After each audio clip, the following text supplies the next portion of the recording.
Sorry about that. You must have caught me while I was thinking about the Lexus RX350. Come to think of it, Lexus doesn't make particularly exciting cars now, does it? Its bread and butter are basically comfortable and reliable, if not slightly boring, SUVs and crossovers, and sedans, mind you, that happen to wear some of the biggest grilles in the business. And then you have this. This is the 2021 Lexus LC500, and it is the car you just never expected Lexus to make. So let's hop in and see what this thing's all about.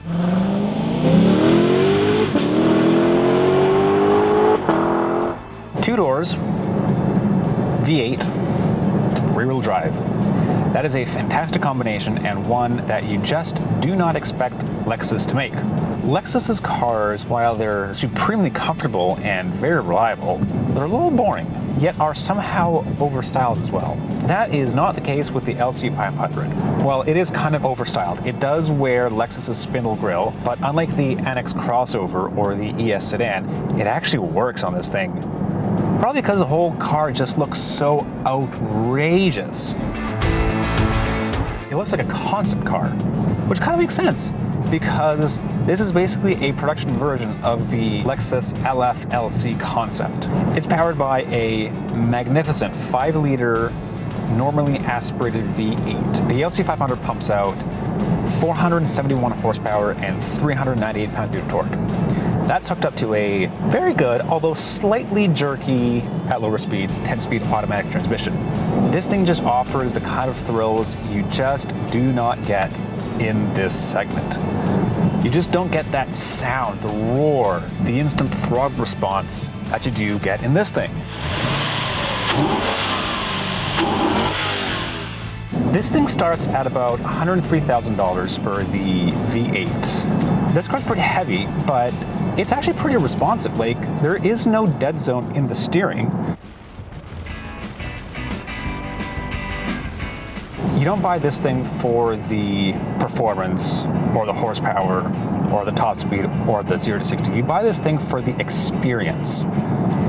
And what this is basically a modern day Grand Tourer. Basically, big engine, comfortable ride, very lovely interior, and absolutely rock solid quality, because it's a Lexus. The interior is especially lovely. It's very close to the LFLC concept, but obviously it's more, production oriented. You have a traditional gauge cluster, which actually does a really cool thing, where the tack actually moves to one side. That's probably the only party trick you have, but it's a cool one. The only real knock against this car is the infotainment system. It is, without a doubt, one of the most difficult to use infotainment systems out there. It's all in that trackpad. It's far more complicated than it has to be. Rear seat legroom, and yes, this does have rear seats, is non-existent. And you can go either way with this interior color. There's a bit too much brown for my liking. That being said, you do have other options. You can spec a really nice two-tone black on red or all black. Other than the infotainment, it's a really cool layout.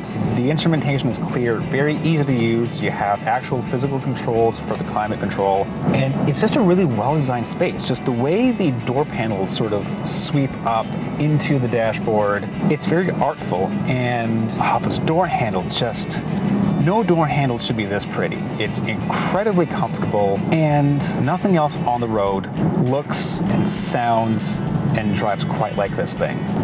For Driving.ca, I'm Nick Tragianis.